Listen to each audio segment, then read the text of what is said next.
YouTube, what is going on? It's the Nail Talk 23. I'm back with another video. But before we get into the video, YouTube, I need you to hit the like, comment, and subscribe button. Turn on that post notification bell while you're at it.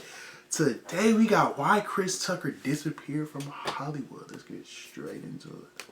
Back in the late 90s, Chris Tucker seemed like he was positioned to become the next leading man in Hollywood. He represented an era of comedy much like Richard Pryor did in the 70s and Eddie Murphy did in the 80s. Chris Tucker ruled the late 90s. After getting paid $3 million to play Detective James Carter in Rush Hour in 1998, he got a well-deserved raise for the sequel. Tucker was reportedly paid $20 million for Rush Hour 2, and he received $25 million and a percentage of the box office gross for Rush Hour 3. Earning over $20 million a movie is an accomplishment very few actors can claim. As a result, Tucker became the highest paid actor in Hollywood. When you hold that title, a ton of movie scripts come your way. However, the amount of scripts that Tucker was offered doesn't match up with the amount of films he actually appeared in. Since the year 2000, Tucker was only seen in 4 films, 2 of them being a part of the Rush Hour franchise.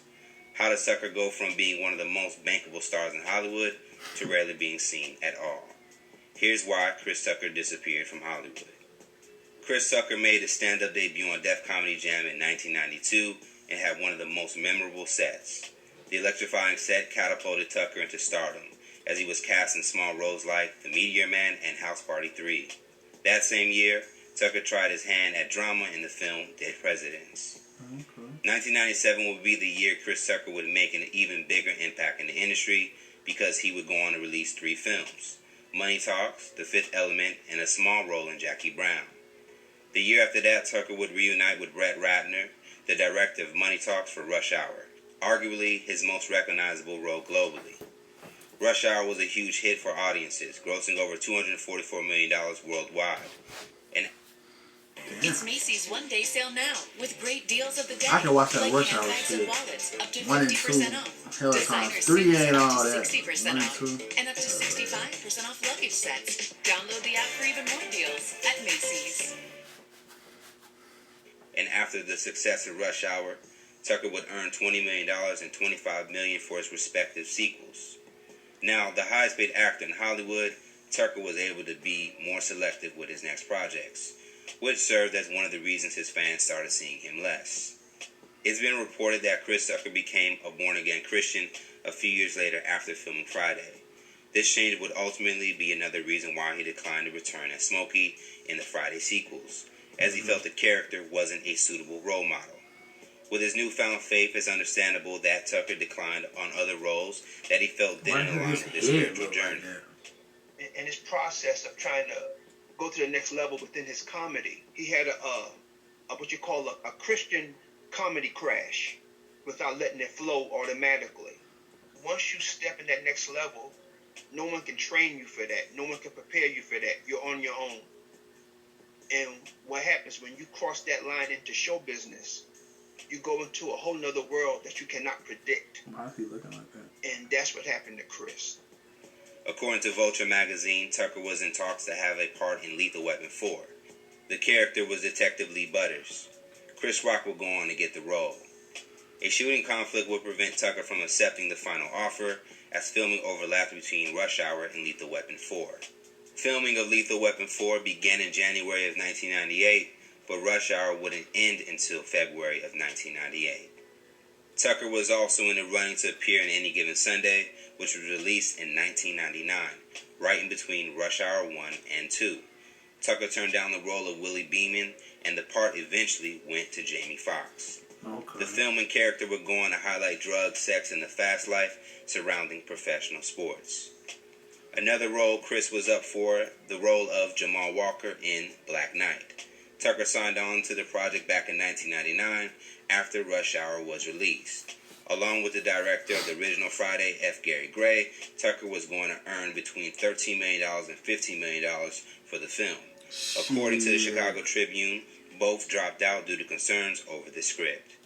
Martin Lawrence accepted the role of Jamal Walker after the success of Big Mama's House, and he was reportedly paid $16.5 million. In 2002, there were rumors floating around of Tucker playing Inspector Clouseau in the reboot of The Pink Panther after he attended Oh, I remember that movie. It's unclear why Tucker didn't appear in the reboot, but The Pink Panther was a family film, so it wasn't because the role was too raunchy. The role eventually went to Steve Martin, who also appeared in the film sequel in 2009. 2011's Tower Heights was a movie that was in development since as early as 2005, before it was finally released. Eddie Murphy originally conceived the idea as a Black Ocean's 11, starring Chris Rock, Dave Chappelle, Tracy Morgan, Martin Lawrence, and of course, Chris Tucker. The all-star comedians would have played a group of disgruntled employees who planned to rob Trump Tower. When the original plan fell through, Ben Stiller, Casey Affleck, and Matthew Broderick were cast. Tucker was also in talks of starring Django Unchained after Will Smith declined the role. According to a 2012 Rolling Stone interview, Tucker said one of the reasons for his absence in Hollywood was that he never found the right role. I'm just really picky. A lot of movies came my way, and a lot of them I just wasn't interested in. I was hoping something would come and be out of the box from what I've normally done, but I didn't find it. You'll be around longer if you don't do any and everything for money. Doing cool little roles is more important than starring in a big movie that's just not that good. The New York Times did a profile on Chris Tucker in 2000 where the president of New Line Cinema Pictures spoke on Chris's selective nature. Oh, they all think Chris is crazy. He won't jump at an open checkbook. And people out here get frustrated. Chris is picky. They get impatient when they can't get him in their lousy scripts. But Chris is not just another actor for hire. He wants to have a long career. 6 years passed between Rush Hour 2 and 3, and Chris didn't do any movies in between.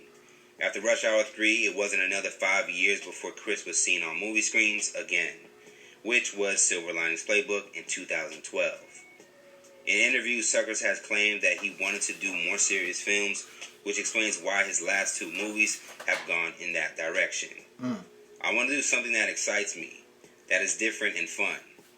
Now, in the same interview, Tucker even admitted how working with serious actors benefited his skills on camera. Working with them helped me grow and be a better actor.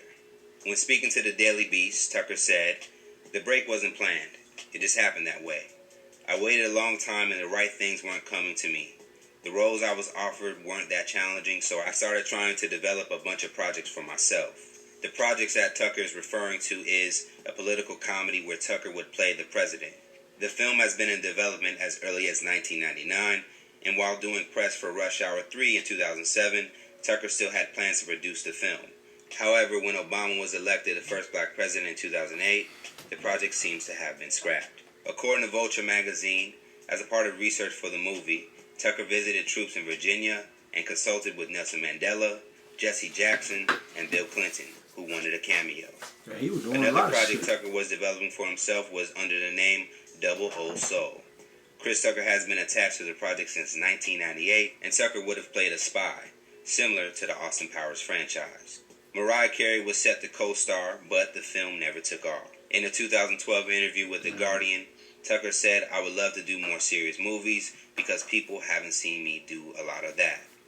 With the lack of film projects to promote, it seems that this would serve as a reason why Tucker doesn't do much press and is rarely discussed in entertainment news these days. Besides movies, Tucker has made a return to the stage that got him notoriety. In 2013, he hosted the BET Awards and released a stand-up film, Chris Tucker Live, in 2015 on Netflix. The special would come and go without leaving a distinct impact. Tucker has been secretly popping up in comedy clubs around Atlanta, Georgia, in between theater shows across the country. In 2020, Tucker would announce his World Comedy Tour, but due to the coronavirus outbreak, it appears that potential dates have been postponed. There have been rumors of a 4th Rush Hour since the release of Rush Hour 3 back in 2007. However, according to People magazine back in April 2019, Jackie Chan denied that a 4th film was happening. Chan's management company released a statement that cleared up the false information that Chan would be starring in Rush Hour 4 and The Karate Kid 2. Like, damn, The how statement long? was released days How after old Tucker is posted Jackie a Chan? picture of him and Chan together, holding up 4 fingers. Tucker spoke to ABC Audio in October 2019 and said that he and Chan are talking about possibly doing something else. "Me and Jackie Chan are talking about doing something new and something different, so we'll see. Hopefully we'll get something going real soon. We're looking at a lot of different projects. We'll see which one comes together first. Whether or not Rush Hour 4 actually does happen, one thing for sure is that fans of Tucker would love to see him back on screens again. No matter the project, Chris Tucker still has the same charismatic persona and the same Michael Jackson moves that originally won over audiences. Tucker's absence continues to be noticed as people around the world wonder, will he ever return again? Yes, he will return. And it's funny that I'm watching this video because this shit is really 3 years old, but I never seen it before. So, but we all know he came out with the Air movie about the first coming up with the Jordans and shit like that. I heard, I got to go see that, but I heard that was a good movie. But if he wasn't choosing to do a certain type of role because he's picky, or like they said he became a Christian again, or however you say it, either way, like he's saying, he did it for a reason so he can have a longer career. Like he said, if you just do anything, your career won't be as long. But he knew what he was doing, because now he popped up with a new movie. And the last time we seen Chris Tucker in a movie was probably Rush Hour 3, wasn't it? Excuse me. That's the last time. Well, they said 2012, but I never seen that movie. So the last major movie I remember him being in is Rush Hour 3. Now he got the Air movie. So like he said, he got a plan, and I guess it worked out for him. It is what it is. But you too, be rocking with the channel. Go ahead and leave me a like, comment, and subscribe. Catch me on the next one.